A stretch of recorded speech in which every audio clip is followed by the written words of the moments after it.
Sports Radio. Here comes the siren. I want to go higher. Oh, my goodness.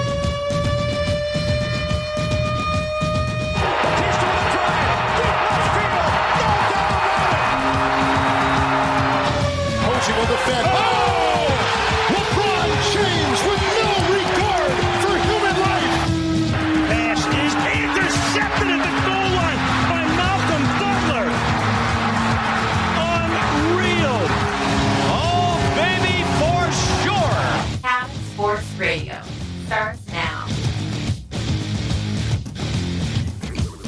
Cabin Sports Radio, brought to you by Sport North, moving sport forward. Lecter and unbreakable Mike Gibbons joining you once again tonight for an hour of sports chat we call Cabin Sports Radio. Michael, how was your weekend, sir? Pretty good. Pretty low-key. Got some chores done. Had some basketball yesterday, so feeling it a little bit. Otherwise, a good weekend. You feeling the basketball or are you feeling the chores? A bit of both. Bit of column A, bit of column B. Finally got around to some much delayed shoveling. So, yeah. That'll do it. Truly a little bit of column A, a little bit of column B. Feeling it in the back, mostly the knees. I'm going to say mostly basketball. Just helping out with the high-performance team, trying to keep up with them. Right. I can't do it. Right. Yeah, it's bad. Did you go for another run? So when they're doing, their 30s and the there and backs in the gym, I might do a fraction of what they do. Skip out on the push-ups and the sit-ups and the burpees. You got nothing to prove. I don't need to do that anymore. No, you've been through that. I did that in high school. Yeah. I can still feel it. So, no, I do a fraction of what they do. I get twice as sweaty, but it's good. It's good for my health. It is. Yeah. So feeling it a bit. But game tonight, so actually against the high-performance team, so it should be a little bit of fun. Oh, so you get to smack them around now that they're nice and tired from all their full sprints and push-ups. Yeah. You get to take full advantage of that. That, and I know the entire playbook. Oh, so as soon as they're getting set up, I'm just cheating. I'm yelling to my teammates anyways, and we crush them. You're fresh. You know the playbook. Yeah. There's no excuse if you lose. They might beat us. We're a bunch of old guys. They might beat us. It'll be fun. Okay. Well, glad you could join us. And there is lots to cover, of course, as there is. We ramp up towards an NBA season that has been announced. The training camps have begun, and an NHL season that still may or may not happen. We assume it will. But without further ado, let's get into it. Let's take a look at your CSR headlines from this past week.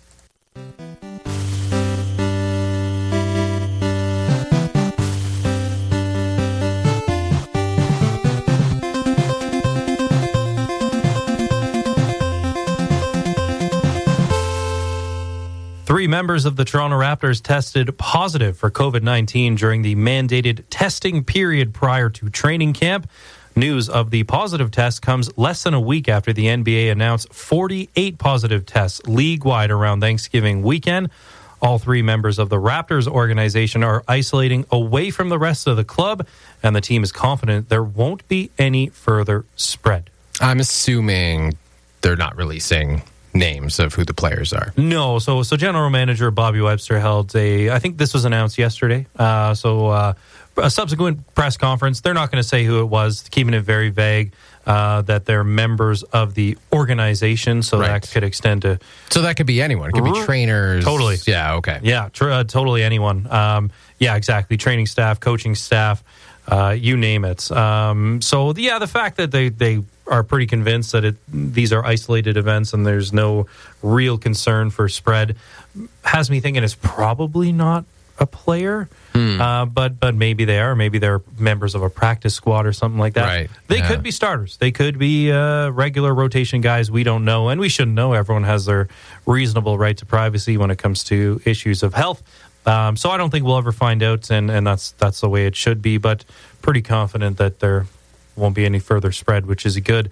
But I mean, with news last week out of the league that there were 48 positive tests. I mean, oh wow, yeah, just kind of goes to show that. And we talked about it at length, but the bubble in both the NHL and the NBA, when they resumed their seasons and then had playoffs, it really worked. I mean, bubbles work. You're taking everyone, you're putting them in one spot. Testing is really regular.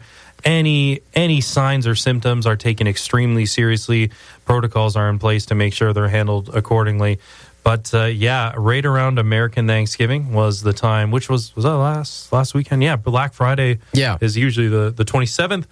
Cyber Week was all last week. Right. So that's when they started picking up their testing, as they should, because we're getting close to another season here, December 22nd. Yeah. That's when all the positive results came through. So yeah, that sounds about right. Right? Yeah, Thanksgiving, gathering period. Yep. Yeah. People can't help themselves. No, even though everyone and their dog is being told to stay home, not have these big, large gatherings. Man, we're not trending in the right direction, especially here in Canada. I think I saw we're up to 6,200 new cases a day now. Wow. All of the provinces really at this point are trending in the wrong direction. We know that for that reason, and because of international travel, the Raptors will not be playing in Toronto this year, so they'll be based out of Tampa. So the Florida bubble for them pretty much continues. We the South. Literally as far as you could take them away from. We the North America, but just barely. Barely. So you take them as far away as you can geographically, and definitely as far as teams in the league are concerned. That's about as big a gap as you could find. Yeah. So that's where they'll be. And really, I think it just goes to show the bubble worked. There were no positive tests, I don't think, with the Disney bubble.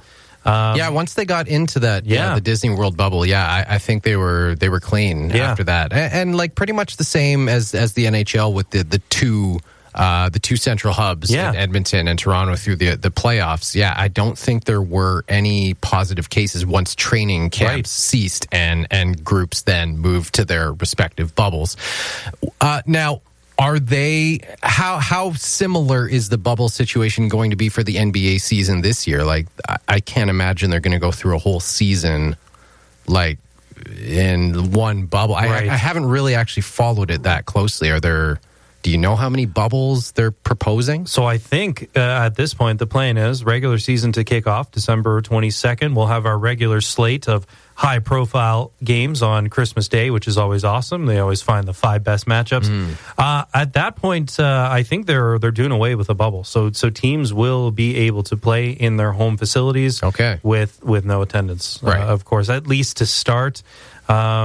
I know we're still very much in the heart of this pandemic. We knew, I think, that the second wave was going to be just as bad, if not worse, than the first. It's proven to be much worse. We're not flattening the curve. Here in Canada, things are getting worse. The plan is for teams to be able to play in their own facilities. The Raptors, of course, being the only team not located in the States, they will be playing in Tampa for this season. So that will be, and there were talks about them potentially playing in Louisville, Kansas City. Right. Weren't able to finalize anything there. And Milwaukee was snuffed out really quickly. Yeah. So they're going down south. That will be their bubble for the season, the shortened season, 72-game season. That's barely shortened. 10 games. Yeah. Largely following what the NFL is doing and the MLB, they were able to play in their home stadiums throughout the regular season. There were some hiccups here and there, as we know. Pretty significant one in Denver last week for the Broncos. Sorry about that. But there were some scares, obviously. But we know that the NBA is pretty no-nonsense. There was the funny Eddie House example of him sneaking in some ladies in the bubble in Disney.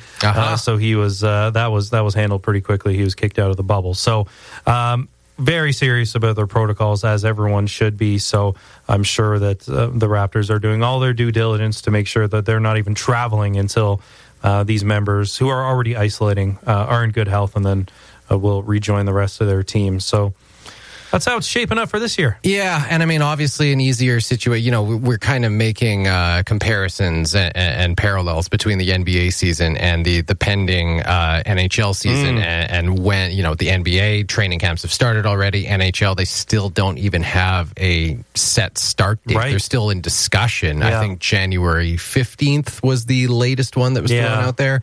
Still lots of work to be done. But obviously, you know, it's tough to make that direct comparison because the NBA only has, as far as borders go, in Canada and the U.S., they only have the Toronto Raptors to worry about. You know, that it's pretty easy to figure that out. You make them play in a different temporary location, problem solved. You don't have to worry about crossing borders and that sort of compounded issue or complication on top of what you already have, which is a pandemic that is completely out of control. Yeah, we seem to have kind of given up on getting that under control. Lost sight of that a little bit. Yeah. And not to put too much of a damper on things, but I don't think big pro sports leagues insisting that they must carry on, it's probably not necessarily helping things. Yeah. But they have done, they've done it once. They've figured out a way to make it work while having,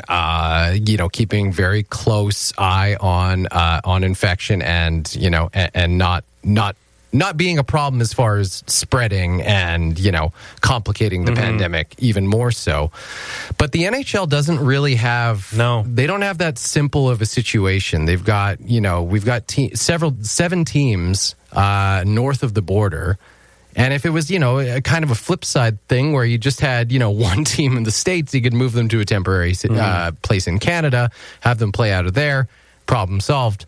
But they've got a lot more to navigate. And even with the all-Canadian division, which has been one of the popular kind of, potential avenues that they've been exploring, it doesn't really solve the issue per se, unless you're just going to have those Canadian teams just play each other, which is pretty silly. I think we can all agree on that. Yeah. I love the idea in theory of an all-Canadian division and having the Canadian franchises play each other more often. Yeah.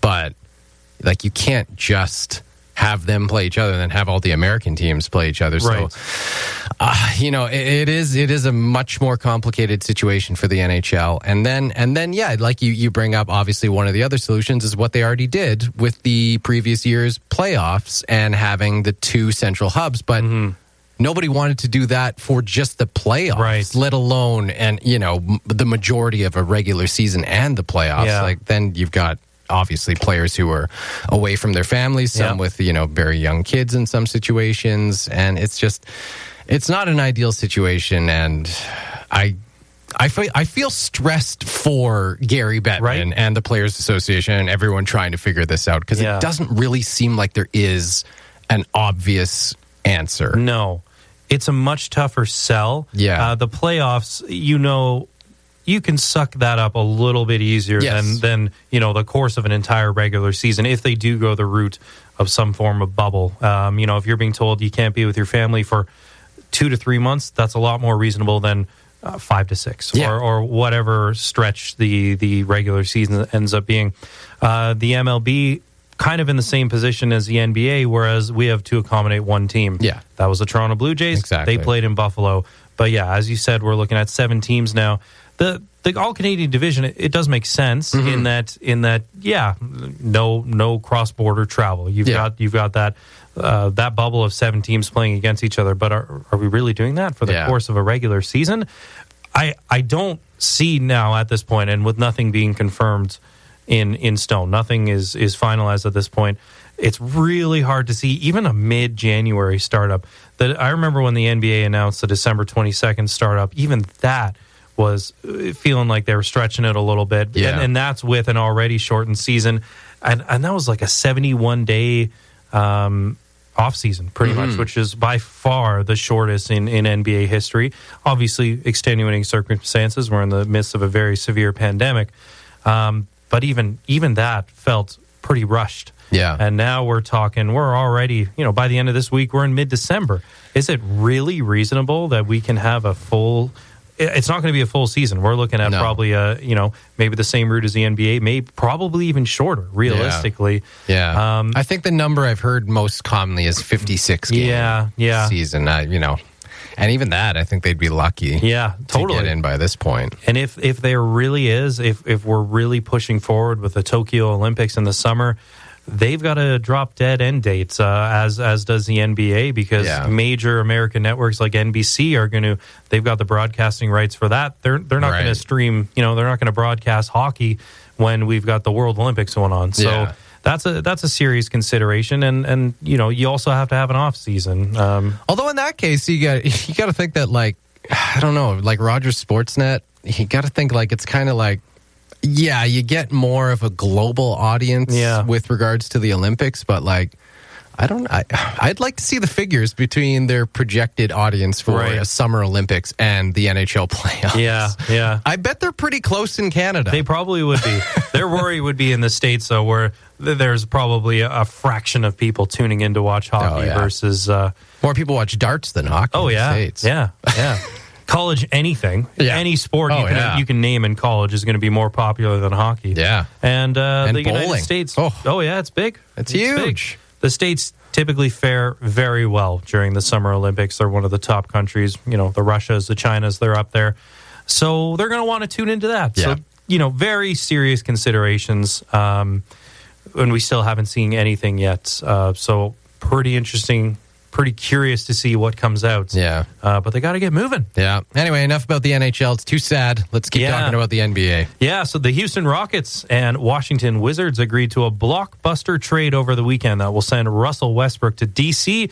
and John Wall to the Lone Star State. There was some speculation this deal would happen a few weeks ago, but it was finalized on Friday night. Meanwhile, in Los Angeles, the Lakers extended LeBron James for another 2 seasons and signed free agent Anthony Davis to a new 5-year deal. That's a lot of money.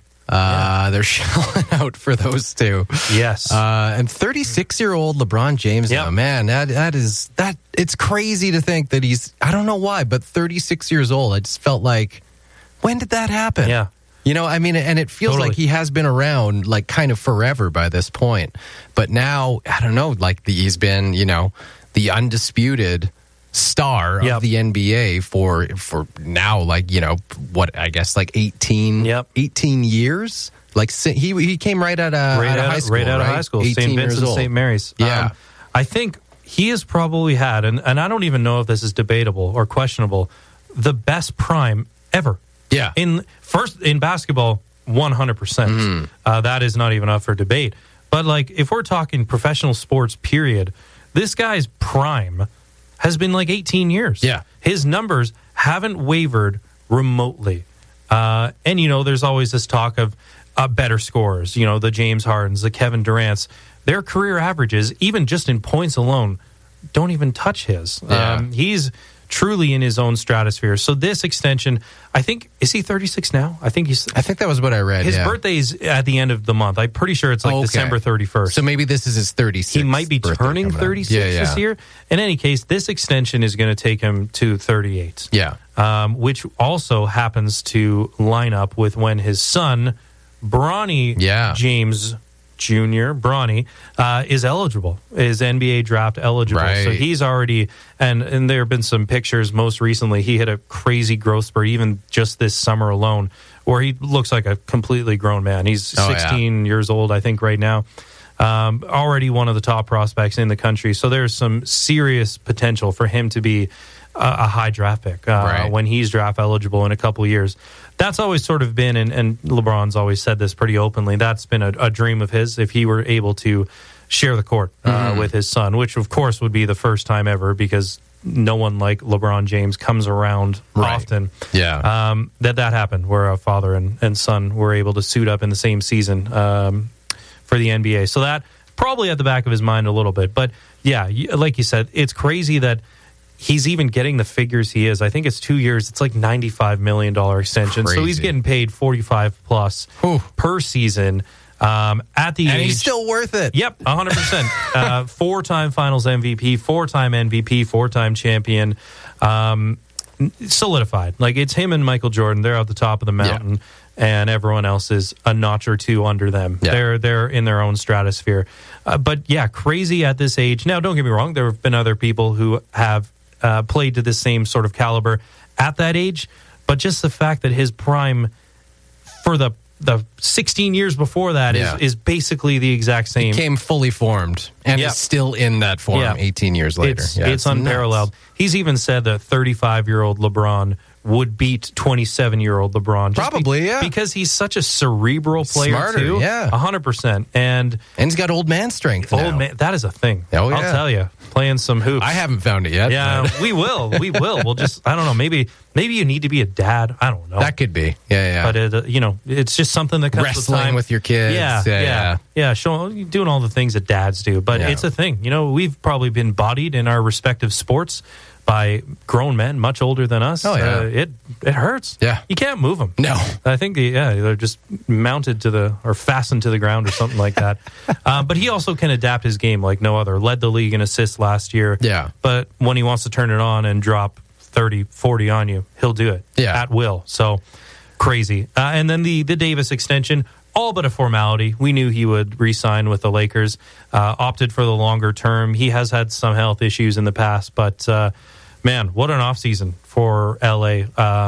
Re-signing those two and then bringing in who they were able to bring in. Marc Gasol, Wesley Matthews, Montrezl Harrell, and Dennis Schroeder, two of the best bench players in the league. And then other guys who can fill special roles for you and have won as well. So a really good offseason for LA. I would think that they are the clear-cut favorite heading into another NBA season. Do you think they're a better team coming into this year than they were last year? Yeah, they'll lose some playoff experience, some IQ, some of that winning DNA with Rondo and Dwight Howard, who had a really good sort of comeback campaign with the Lakers last year. So those two departures, they'll hurt a little bit. Not so much Danny Green. He really struggled when it mattered most. He did not shoot that well in the playoffs. But their bench suddenly, which was a bit of a weakness, is very, very strong. And they've got more of that championship pedigree and DNA by bringing in Gasol. So they're just as dangerous, if not more so, than they were last year. So I would think they're a clear-cut favorite heading into this season. Man, I want to see Danny Green win a fourth NBA championship. Right? Oh, that'd be so cool. And I mean, that's, not out of the question either on a pretty good 76ers team with a new head coach as well. New Doc Rivers is now in Philly after he was sent packing from the Clippers. So, I mean, they get a chance to reinvent themselves and hopefully have a good campaign. The Rockets and Wizards trade, kind of hard to dissect. Too sort of controversial, if you will, but enigmatic is the word I'll use. Right. John Wall hasn't played in like 2.5 years or something like that. Just injury-riddled. One of the best guards when he's healthy. His prime might be behind him, so he heads over and joins James Harden, who didn't show up for practice. Didn't show. He turned down $50 million per year in the offseason, it was reported. To potentially test the open market. Has been linked to the Brooklyn Nets. But in order for that to happen, they would have to give up just a bevy of assets. So probably not going to happen. So it remains to be seen if he's actually happy in Houston. Probably not a good sign if he's not showing up to practice. So they think he's holding out? Maybe, yeah. But he hasn't said anything. He hasn't publicly said he's expressed a trade, but I'm sure he's not that happy. No one told him about practice. He can't miss practice. What do you mean practice? Not the game. Yeah. Not the game that I live and die for. And Russell Westbrook gets a fresh start in D.C., so hopefully he can have a good campaign. Just one more thing about LeBron James. You mentioned, this new extension carrying him through to when his son Bronny will become draft eligible. Wouldn't it be funny if, like LeBron James is one of the classiest guys in the NBA, like very well spoken. Yeah. Wouldn't it be funny if he just took like all of a sudden, when Bronny's like, possibly going, maybe first overall. I don't know what he's projected to go in the NBA draft in his year, but wouldn't it be funny if LeBron just like started campaigning for him and just took like a hard LeVar Ball right turn, just turned into an absolute jerk, right? And we got to give LeVar some credit now. All three of his sons are now in the NBA, which was his probably dream. Because of him, his campaigning, a lot of campaigning. So you got Lonzo on the Pelicans, LiAngelo, who was just drafted. He was one of the top overall picks. And then LaMelo. Oh, well done. Was just picked up by the Pistons. Well done. Non-guaranteed Naming all three. two-way deal. I can't remember who drafted the youngest one that just won. He was one of the lottery picks. Okay. In any case, LeVar has said he's going to get them all on one team. Yeah, and they're going to win a championship in the next 3 to 5 years. It would be a really cool story. And I mean, it would be, yeah. It is really impressive. Yeah. At the end of the day. He would just be insufferable. Oh, yeah. If and he when already it happens. is insufferable. Yeah, well, exactly. They were quick to push him and his son out of LA. Yeah. Because he thought his son was better than LeBron James. But, not the case. So, yeah. Didn't you think he was better than LeBron James? Well, okay, so now it's kind of funny because he's, of course... his son is on the Charlotte Hornets. That's who drafted LiAngelo, which is owned, of course, by Michael Jordan. All right. And LeVar Ball famously said, a couple of years ago that he could take Michael Jordan in a game of one-on-one. That was LeVar Ball, of course, this guy averaged 2.5 points in college ball. Yeah. I think playing college ball in the States in the first place is impressive. Oh, yeah. We'll give credit where it's due. Yeah. There's a big difference between averaging 2.5 points and, leading your team to a national title. Yeah. And then winning 6 NBA championships. Yeah. And 6 finals MVPs. And 5 regular season MVPs. But put him one-on-one. Yeah. But now he's sort of...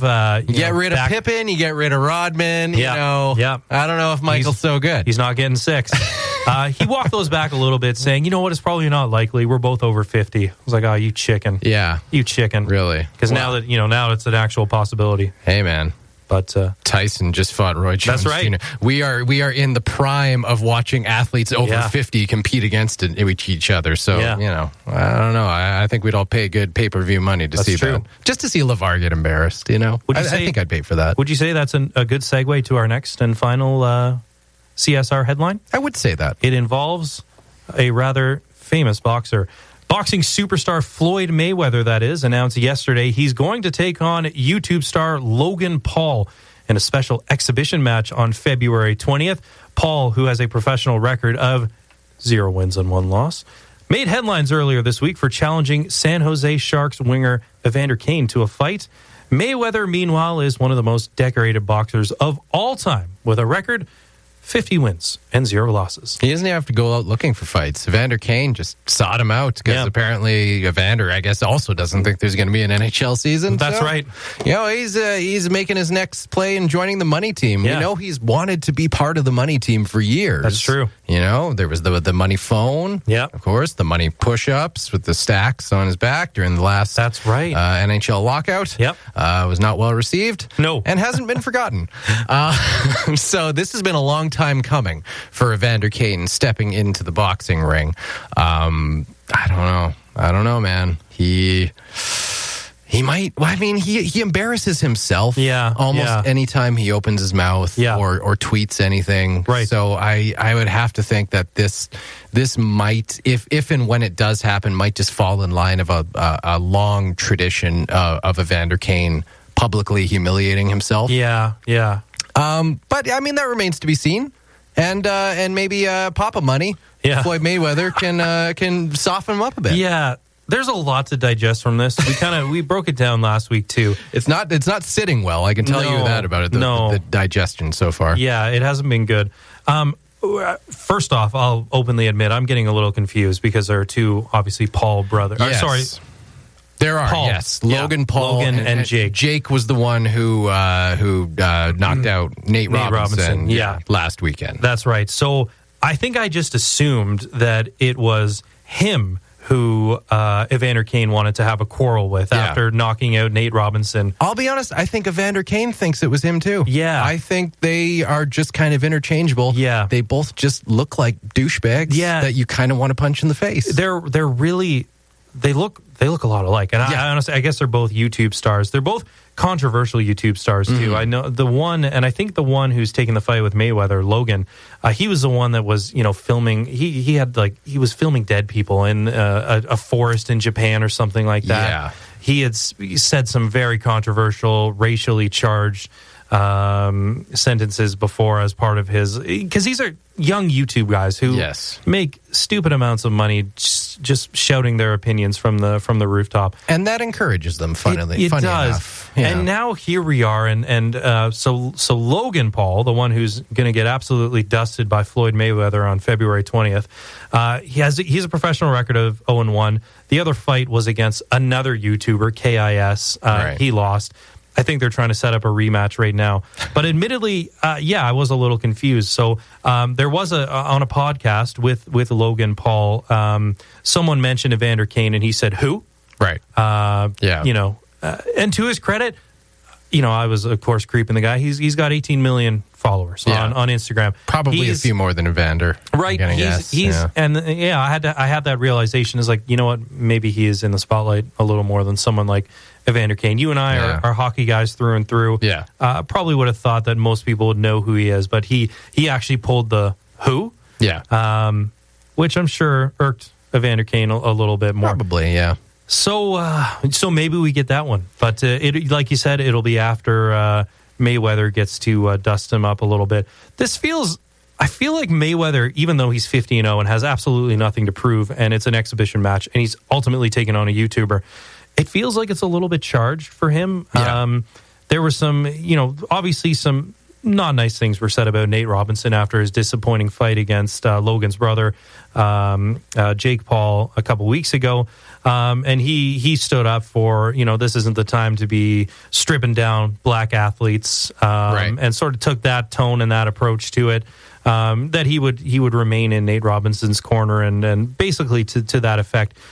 I wonder if he just wants to come out and absolutely destroy him. He's an opportunist, man. He sees like this is a fight that's going to draw attention, thus draw money. And when you put those two things together, and it involves boxing, Floyd Mayweather is like, yep, I'll take that. Yep. I'll take all those millions and laugh my way to the bank. And treat you all to, I don't know, maybe another boring, although his fight against Conor McGregor, like that was also this in kind of the same vein, although McGregor actually, had a long, respected history of combat sports, unlike Logan Paul. It still was a bit of a circus sideshow spectacle kind of thing. This is even more so. This is extra circus sideshowy, but people are going to watch. What does it say to you about the state of boxing? Well, we were talking about this last week, and it's like I have to imagine that boxing purists kind of,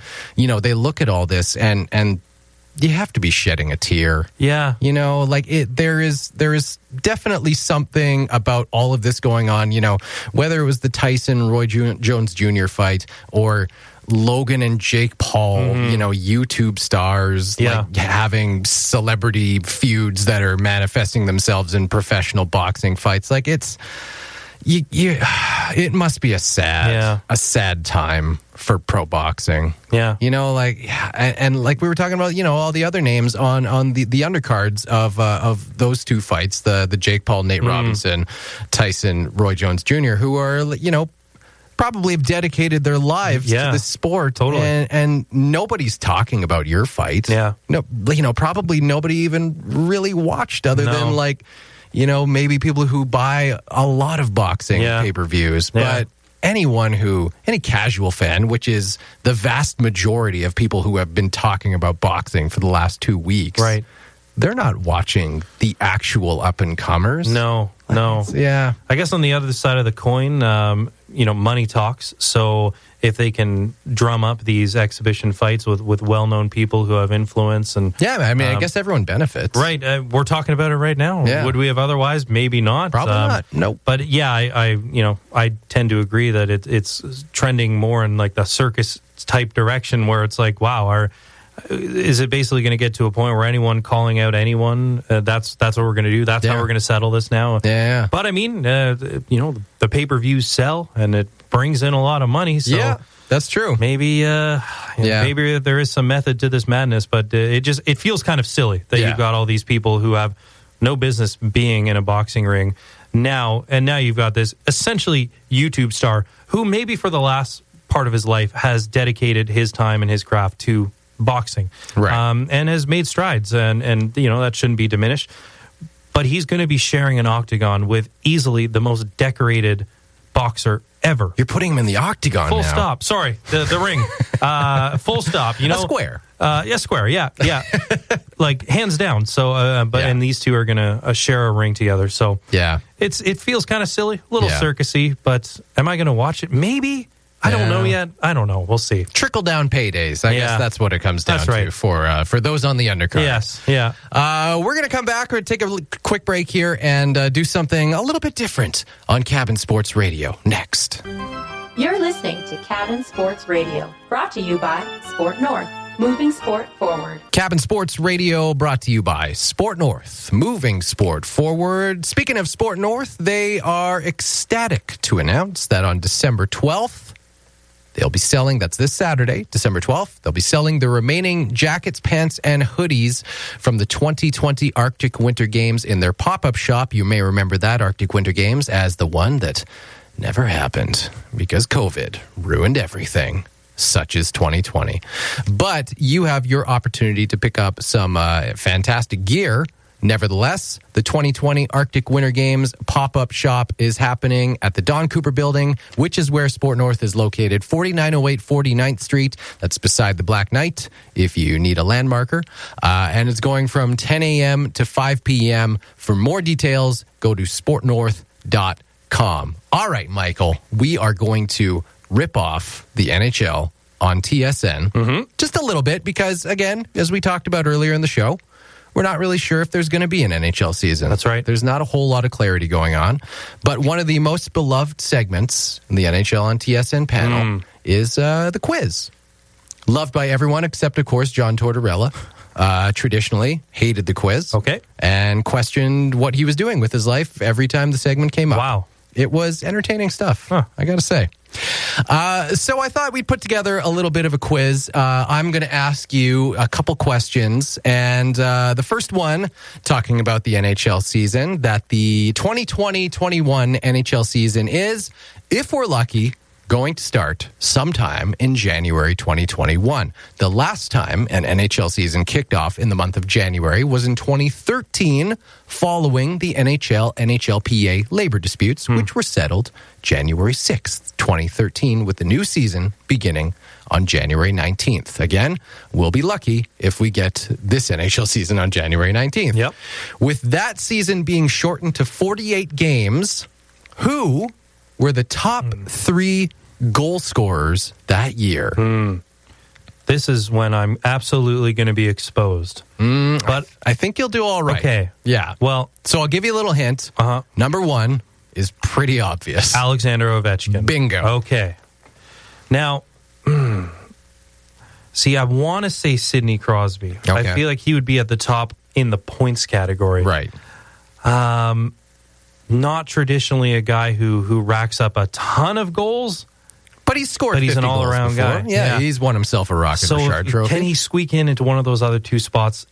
I feel like I would be doing a disservice if I didn't say Sidney Crosby. No. Sidney, also a traditionally slow starter. True. Okay. So in a shortened season, he might have lost too much ground. Yeah. Early, and I mean, I don't remember how his season went in 2013, but that might have been the case. But no, Sidney Crosby not in the top three. Okay. Let me just take a quick look to find out where he... Oh. He wasn't even in the top 20. It could have been one of his campaigns when he was pretty injured. Yeah. It looked like he played all 48 games, I think. But yeah, in that span of time, it was very, very touch and go whether or not Sidney Crosby was finishing an entire year. Yeah. But nevertheless, no, Sidney Crosby not in the top three goal scorers that year.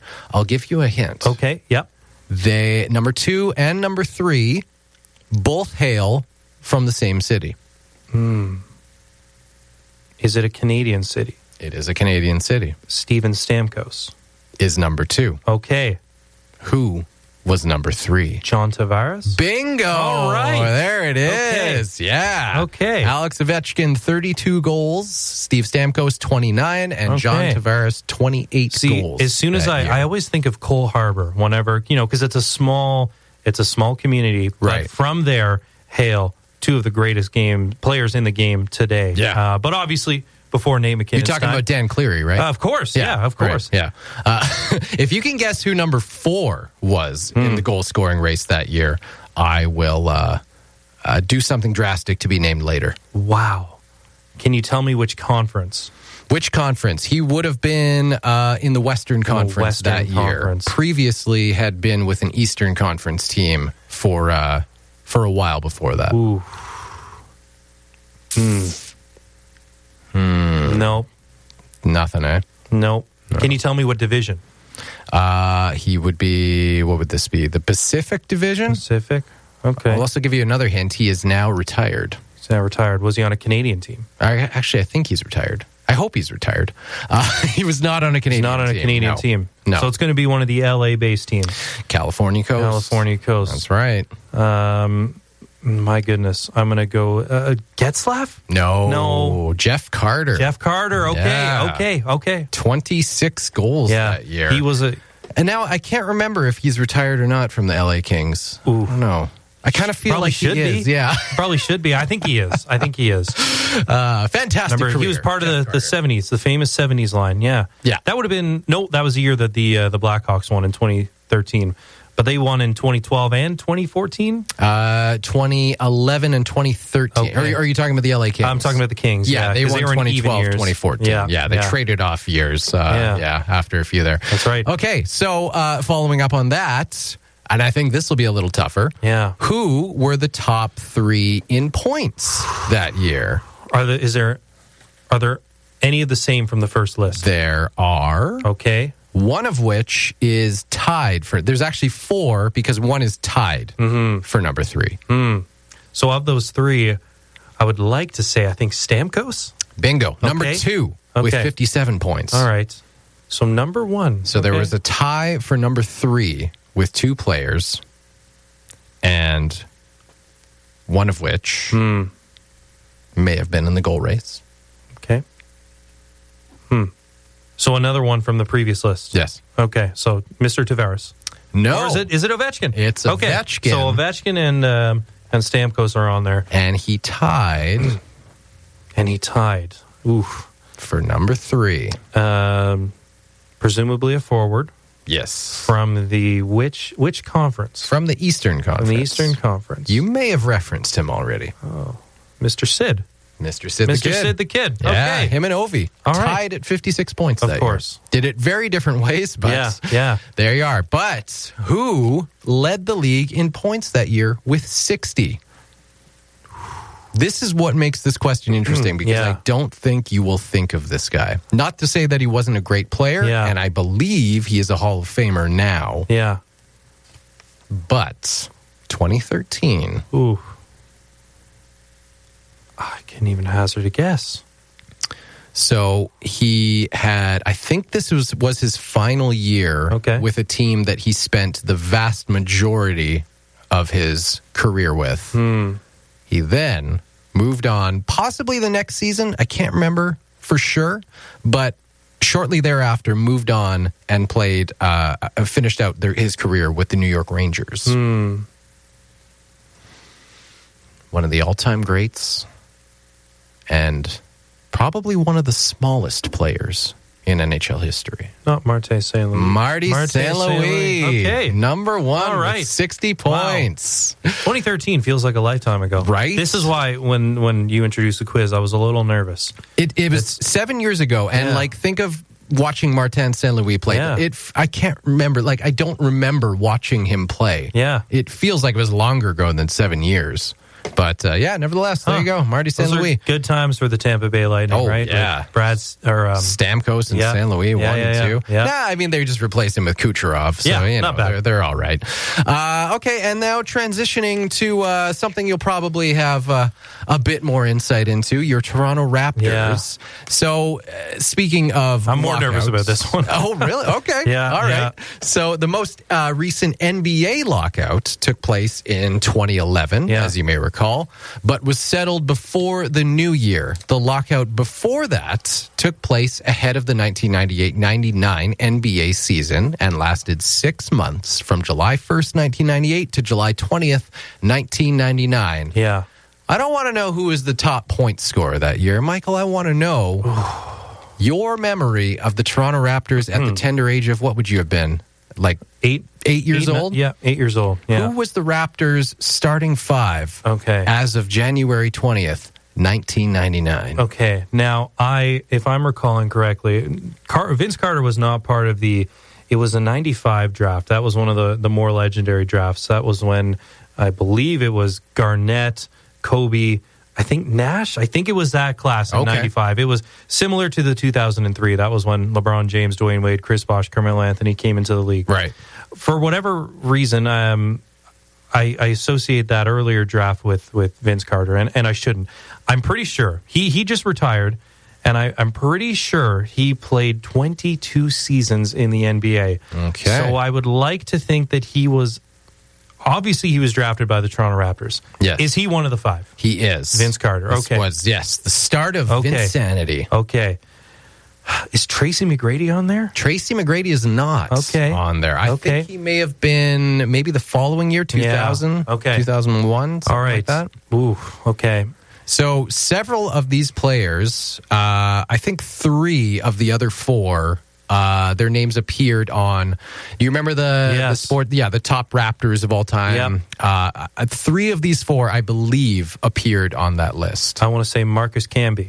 Marcus Camby, not one of them. Antonio Davis. Antonio Davis, not one My of goodness. them. We're not off to a good start here. I'm trying to think. Like, was that before Mo Pete?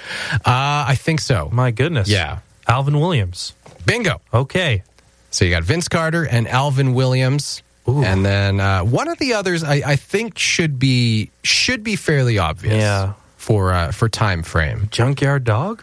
Jerome Williams. I think that would have been before him. That was before Jerome, yeah. One of them was a gritty veteran by this point. Yeah. I think was there, I assume, power forward? I'm trying to remember when Hakeem played on the Raptors. It's not Hakeem. He's not on there. No. Wow, this would have been when I was maybe first starting to watch the Toronto Raptors. Okay, yeah. I was still a lad. My goodness. Is Dell on there? No. I think I'm before. I think I'm a little bit too late. I think you might be.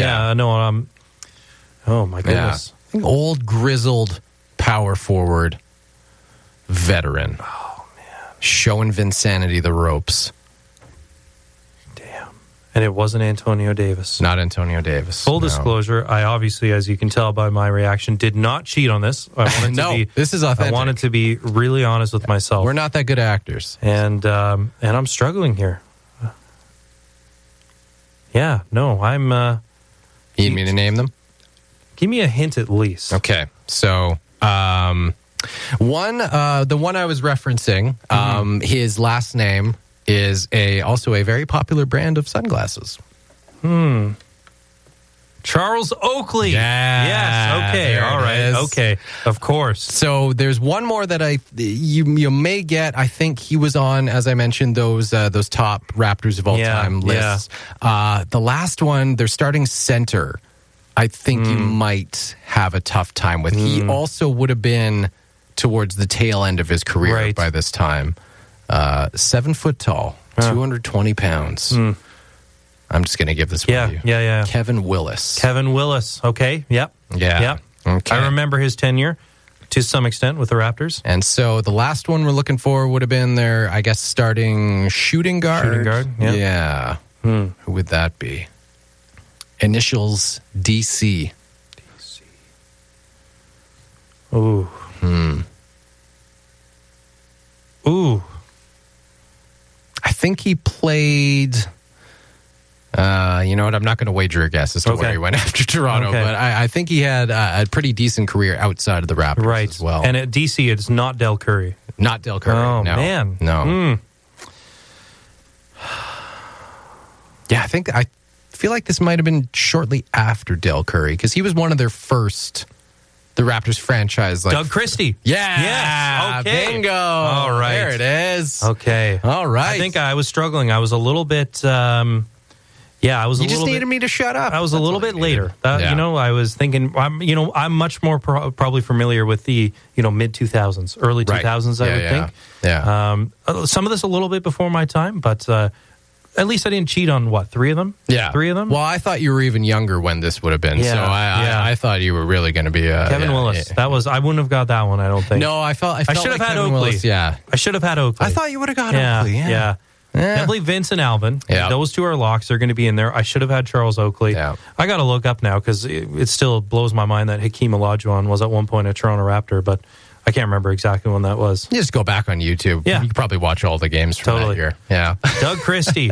How could I forget? There you go. So that'll do it for the first edition of the Cabin Sports Radio Quiz, the CSRQ, if you will. And we may or may not continue to rip off the NHL on TSN panel. I like it. Keeps me honest. You want to give me a quiz next week? I will commit to it right now. Okay. Let's keep each other honest here. Let's do it. You can embarrass me next week. I'm all for that. I do it to myself almost every day right here on Cabin Radio. Thank you for listening to Cabin Sports Radio, brought to you by Sport North, moving sport forward. We are going to wrap up the show right now, but first, going to leave you with a little bit of a fun audio story from this past weekend. A Boston news channel interviewed Jerome Iginla without knowing it.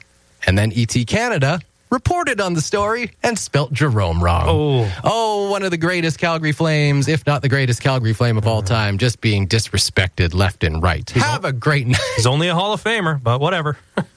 From Cabin Sports Radio. Drivers faced some brutal conditions on the road Saturday night with snow, rain, and strong winds. I like snow, I like the winter, but not necessarily. This might be a little too much. Visibility was poor on the highways as heavy snow came down for a few hours. Getting around was a challenge, even for those who are used to this. Pretty tough. We're from Canada, so it's not too crazy. I mean, we got some winter tires and used to this growing up, so it's not great. I'll tell you, you get some tough stretches, but if you don't go too fast, it's doable. Taking it slow is exactly what Nancy Nieves tried to do as she drove home. She even had to pull over at a rest stop in Lexington to take a break from the slick roads.